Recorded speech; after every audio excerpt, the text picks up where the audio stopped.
So, day 3 of vlog. I just wanted to cover a couple of things tonight.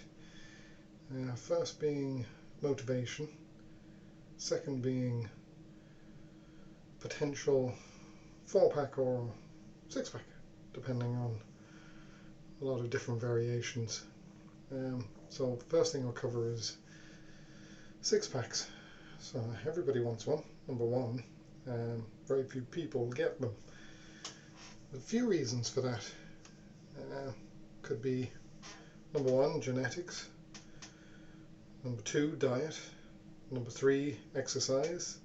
Any one of those in combination as well, and you're not going to get your 6-pack. And believe me, if you do have a 6-pack, it's hard to keep, because you have to keep a constant eye on nutrition, constant eye on the exercise, and be completely motivated to do that. You're going to be hungry all the time, number 1.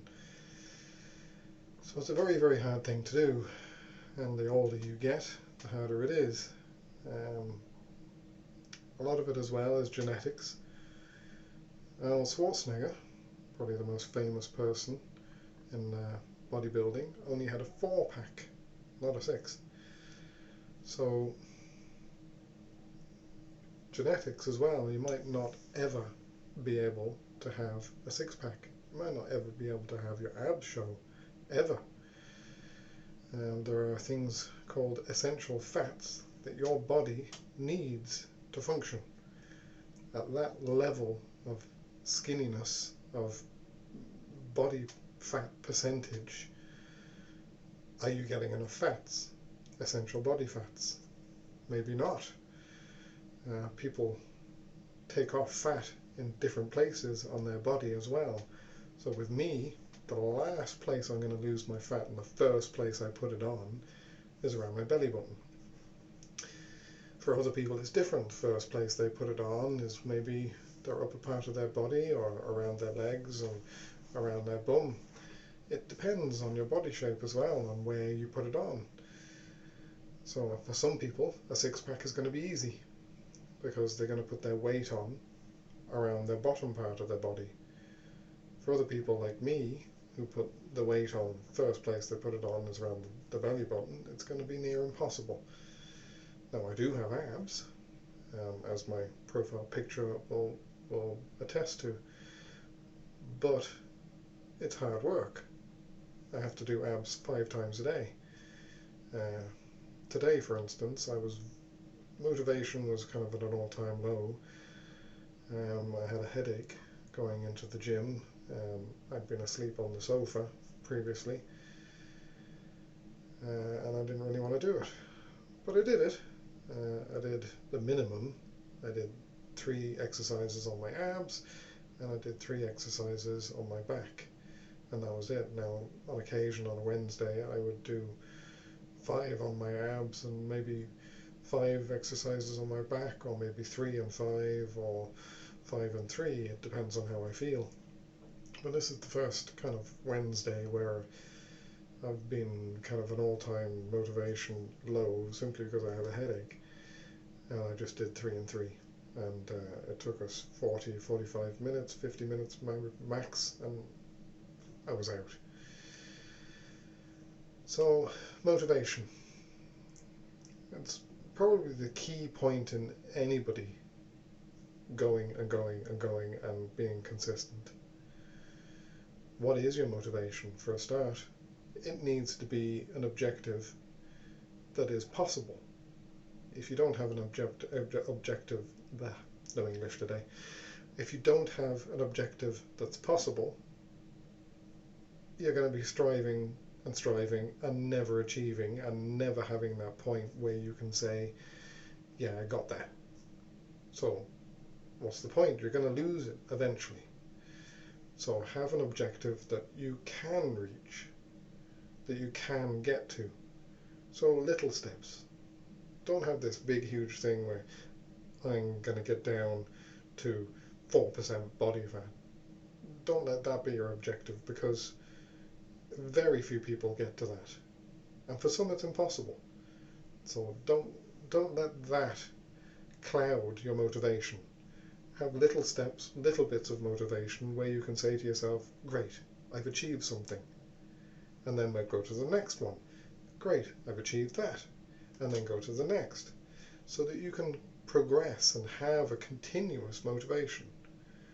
So when I started this journey, it was about 5 years ago now, I wanted to have a six-pack. Along the way, life happened. I took about a year and a half off of the gym completely. I had a very physical job at the time, so I didn't do it, and I lost a lot of motivation that way, and I lost a lot of muscle. I didn't gain fat until after I'd finished that job. That job only lasted for about 6 months, I think it was. And then for a year, I didn't do anything. I lost a lot of muscle then, and I also gained a good bit of fat. And I went up to about 13 stone at the time, and I looked completely out of shape. And then I decided, right, go back to the gym. So I found myself a gym, a local gym, went back, and I made my objective 5% body fat. And that was it. I wanted that. So I did my exercises, went hell for leather. Within 12 weeks, I got all the fat off that I wanted to get off. So I went down from 13 to 12 stone. And I still wasn't happy. I wasn't in the shape I wanted to be. So my motivation needed to change. So I went for little things. I got myself a scan, and the scan proved that I actually I was still in good shape. I had 16% body fat. That wasn't out of shape. 16% is below 20. It's, some of that fat was essential fats, but a lot of it was, there's two types. A lot of it was visceral fat, which is the fat internal, and then there's subcutaneous, which is the fat under your skin. So I got rid of all the visceral fat, the fat all around my organs. I got rid of that, but I still had a lot of subcutaneous fat, the fat that it's in a layer under your skin. I still had a lot of that, and that was pretty much the whole 16% that I had left to get rid of. So that was my motivation. Finding out I still had 16% body fat.